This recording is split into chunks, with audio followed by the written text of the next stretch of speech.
And we are just hours away from the third and final presidential debate. Hillary Clinton and Donald Trump will go head-to-head right here in Las Vegas later this evening, and it won't all be about the recent controversies. At least that's what a lot of Americans hope.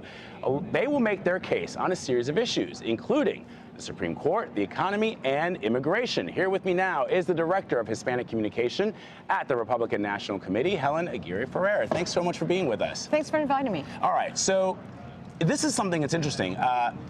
People certainly care about immigration, Sure. but both candidates have not been talking about that issue and many others because they've been addressing the controversies within their respective campaigns. Do you expect that today we will hear more from Donald Trump, for example, about his immigration plan? I think it would be great if Donald Trump would focus on the issues that really have made his campaign interesting for a number of voters. And if you talked about jobs and economy, so when you look at where he is today with Latino voters in Nevada, he has a really strong following. He has 33%, which is enormously high when you take into account that there have been immigration points that he's brought up that have been controversial, to say the least. So when you look at that, you realize that there are a lot of issues that are really affecting the pocketbook, security, national security, that really make a huge difference. And I think it would behoove him, it would be great for him to be able to come back and focus on that and leave aside some of those controversies. Let's get into a sort of a nuanced discussion about the immigration issue. I think it's fascinating to me that that people are somehow curious about the fact that Hispanics and Latinos in America may be supportive of the Republican Party. That's always been the case, but with this particular candidate, Donald Trump, the question is, why are they supportive of somebody who has said some of the things that he has said? In other words, he's talked about Mexicans as being rapists and drug dealers. He's talked about having a vetting plan that includes, religious affiliation. So where does that support come from? How are people able to reconcile the rhetoric with the real issues that Republicans have put forth on a platform that a lot of Hispanics and Latinos agree with? Well, I think that Latinos feel that they have been played by both parties. Right. And so they're looking at this on a very different level, and let's be very pragmatic. So the Democrats tell you that they love you and they want, comprehensive immigration reform, which was the promise President Obama made for his first year of his administration. And after 2 years where he had a veto-proof Congress, he didn't do any of that. So I think that has an effect. And when you look at Latino support for Hillary Clinton, although higher than for Trump, notably, you see that it's much lower than it was for President Obama. And you don't necessarily see that damaging effect down ballot, down ticket as well. So I think there's this focus of immigration is important, and it should be important to all Right. Americans, not just to Hispanics. But you know what? So's good jobs, so's economy. How about, looking at renegotiating some of these trade deals? Are they helping us? Are we at a better advantage?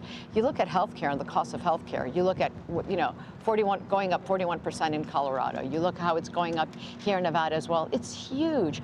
And so I think those pocketbook issues are really playing a big part. And as long as Donald Trump says, I apologize for words that I have said, this is not, who I am, which he did.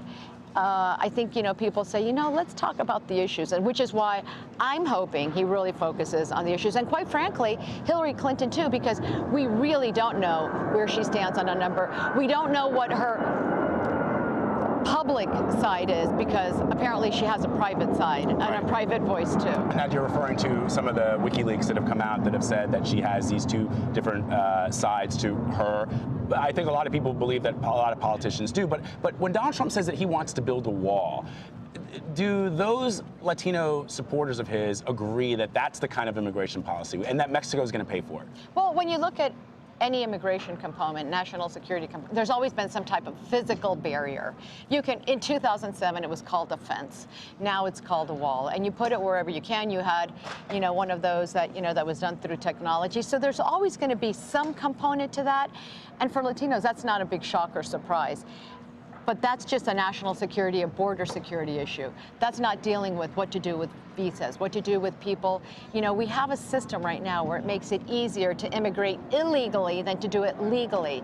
So why don't we flip that? Why don't we make it easier to immigrate legally and make it harder to immigrate illegally. And I think that's at least that's a point where we should all agree. All right, let me ask you about this. Trump has repeatedly made the claim that the election is being rigged, and you've got people, Republicans and Democrats, but a lot of Republicans saying this is our American democracy. You know, other countries, and I've reported from countries around the world where they do not have a transparent democratic process. When countries want to implement one of those processes, they look at the United States and say we should try to do what they're doing there. But on Monday night, Marco Rubio was asked about this, and I want to play what he said about that. Take a listen. This election's not being rigged, and I'm explaining to you why it's not being rigged in Florida, and why I hope he stops saying that, why he should stop saying that. We have 67 counties in this state, each of which conduct their own elections.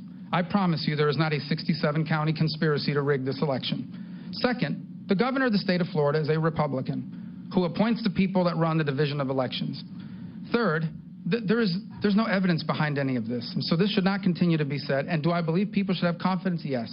And do I believe they should vote? Absolutely. All right, Helen, you hear Senator Rubio there saying that the election is not being rigged. Other Republicans have said this is not happening. Why does he keep asserting that?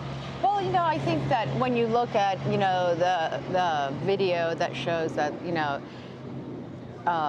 Democrats have been trying to disrupt his rallies and incite violence, and and you put that element of uncertainty in but there. That's not really rigging an election. I mean, that's campaign politics that happens on both sides, right? Well, we haven't people seen, hold signs. No, and they go. But what you've seen, the type of inciting of violence on the in the Trump campaigns have been very different. So I think when you're looking at it, the rigging side, Democrats have said that there's been rigging of elections. Just ask anybody from Florida, and so they've always questioned, ballots and how it's done. But by and large, we are a country where democracy reigns, and we have to feel very proud of that. And I am more than certain that every state is doing their best to make sure that it's done and it's followed absolutely properly. But it also sounds that when he says that the process is rigged, it's rigged if it goes against him. It's not if it works for him. And I guess every candidate would probably follow that line and say that that's definitely the case. But I have total confidence, and I would agree with Senator Rubio, that we don't have a rigged system.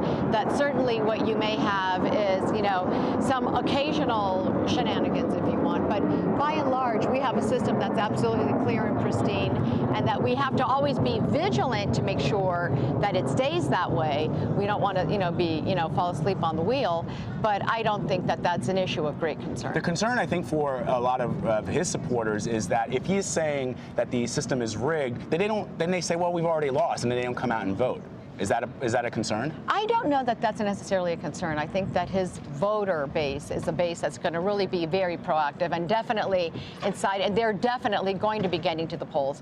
I think what it might suggest is that if he doesn't do so well in the polls, he can always fall back and say, well, I think they rigged the system. But by and large, I would agree with Senator Rubio. And before I let you go real quick, you don't think that he will contest the election if he loses? In other words, I don't know. Because Kellyanne Conway, his campaign manager, was asked about that. She said that they'll accept the results. But Donald Trump is his own man. That's part of the reason he has such an appeal with so many people. What do you think? Well, when you want to contest an election, it all depends on how close the election is, and if contesting in certain areas would make a difference in the final outcome. If it's a big poll, if it's 270 is the magic number that you need, because it's the Electoral College that we're really looking at. If it's something that makes a difference, that's a possibility. But I think, we're so far away. I really hope we don't go there, because I think we have to have confidence in our system and our process. But being vigilant all the time is always very important. It's part of democracy. Helen Aguirre-Ferrer, thank you so much for being with us. We appreciate it.